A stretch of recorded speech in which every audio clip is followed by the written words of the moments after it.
आई किचनमध्ये नमस्ते। आजची रेसिपी आहे हिरवी मिरची। तर इथे आहे ना, बाजूच्या ताईने आमच्या मिरच्या दिलेल्या ह्या गावच्या आहेत। तर ह्या मिरच्या आहेत ना, आजची रेसिपी एकदम चटपटीत अशी बनवायची, तिखट आंबट। स्वच्छ धुतलेल्या आहे 1 ते 2 पाण्याने। तुम्हाला मिरच्या कशा कट करून घ्यायच्या आणि त्यातला बी काढायचा आहे। बी काढल्यानंतर आहे ना, कमी तिखट लागतं।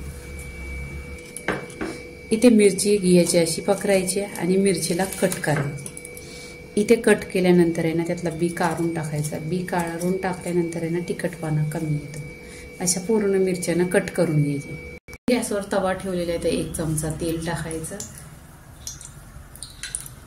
तेल टाकल्यानंतर आहे ना, त्याच्यामध्ये लसूण टाकायची। लसूण छान असे टेचून घ्यायची।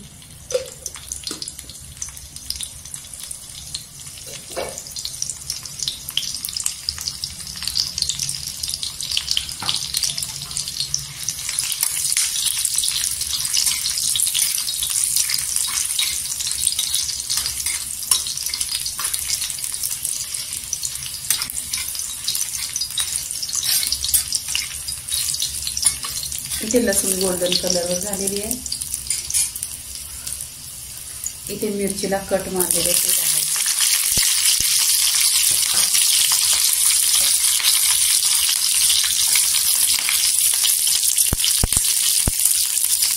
आणि इथे आहे ना, मिरचीला 10 मिनिटं झाकून ठेवायची। मिनिटं झालेली आहे आणि छान अशा मिरच्या शिजलेल्या आहेत। त्याच्यामध्ये आपण सुका मसाला टाकायचा। हळदी पावडर आहे अर्धी चमचा,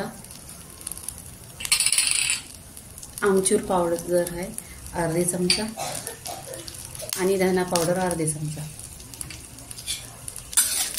इथे मिक्स करून घ्यायचं। चवीनुसार आहे मीठ आणि इथे शेंगदाण्याचा कूट टाकायचा।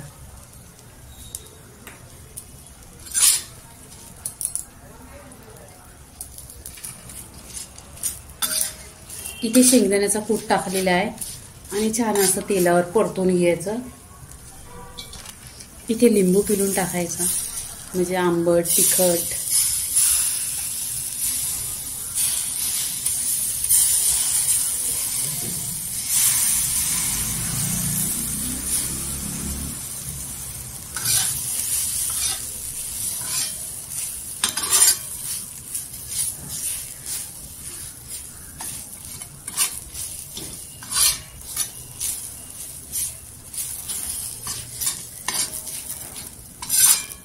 थंडीच्या दिवसात या मिरच्यांबरोबर तुम्ही बाजरीची भाकरी खा, तांदळाची भाकरी खा, 1 नंबर लागते। तर इथे चटपटीत मिरच्या अशा झालेल्या आहेत। लाईक करा, शेअर करा, सबस्क्राईब करा आणि नेहमीच खात राहा। धन्यवाद।